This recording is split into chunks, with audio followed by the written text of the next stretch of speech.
Hello and welcome to Manta Art Festival. I'm visual artist Edwina Goldstone and I would like to share with you some of the works in this exhibition. We are here in the Pekilo exhibition space, the largest summer exhibition in Finland. Manta Art Festival was established in 1993 and showcases the artworks and artists that are selected by a different curator every year. This year's exhibition curator is Anna Ruth, and the theme of the exhibition is To Err is Human. Okay, I would like to speak a little bit about the work of Hans Peter Schütt. Hans, when he was invited to participate, started collecting gloves from the streets, discarded gloves. He was always conscious of the fact that he was only picking up a single glove because he never wanted to collect something that he felt somebody might come back and look for if it was precious or if it had some meaning. He managed to, in a way, formulate a deeper sense of what he was looking for. One thing with the gloves is, even though the gloves have been discarded or lost, they bear the traces of humankind. And everything we touch has an effect, has a trace, leaves an impact on our environment. This is something that Hans is very conscious of. He's very conscious of the environment and our imprint upon it. When I asked Hans about his work in relation to the title of this year's exhibition, which is To Err is Human, he sent me a piece of text that he had written only a couple of days ago, so forgive me, I'll read it from the book. As a species, we rule because we are capable, clever and persistent. We have found the right answers to push our reign over the planet further and further. So if this is our triumph, then what is it that we think we have achieved?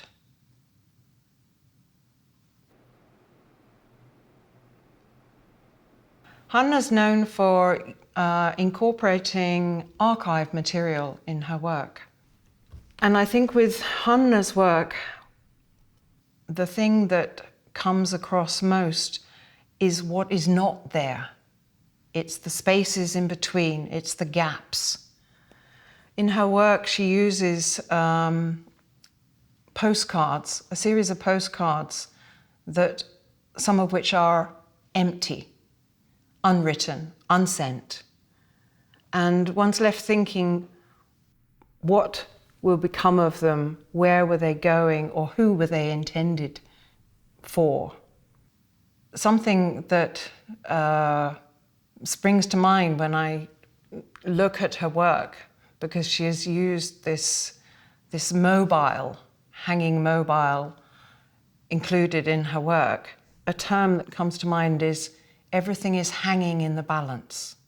Now, I use that in the context of the uncertainty of outcomes. And when we are presented with this uncertainty of outcome, our imagination works to fill those gaps. And I think that is something quite strong in Hanna's work, that she encourages us to fill the gaps. I'd like to talk a little bit now about Aino Kajaniemi's work, title of which is Arch. Aino is a textile artist from Jyväskylä. For this exhibition, Aino is making a wooden boat that has been run aground on textile rocks. And when you think of a rock, you can think of it as necessarily something hard, and yet she makes these beautiful textile rocks. And within the boat, there are weavings of many animals, everything from a zebra to a monkey, an elephant, a dolphin, a hare. Now, one could be thinking about the ark. We've gathered all these species together in order to save them, and yet she has run them aground. So again, the rock represents a contrasting message in her work. Aino mentioned that she aims for something minimal in her storytelling, in her work. Something minimal, but I always feel that it is quite monumental. She speaks in a quiet voice. She chooses to use textile to put across strong messages, but in her own words, she says it's easier to do that with textiles because they are soft. Okay, I would like to speak a little bit about Henni Kitti's work. Her title is Wunderkammer, or Cabinet of Curiosities.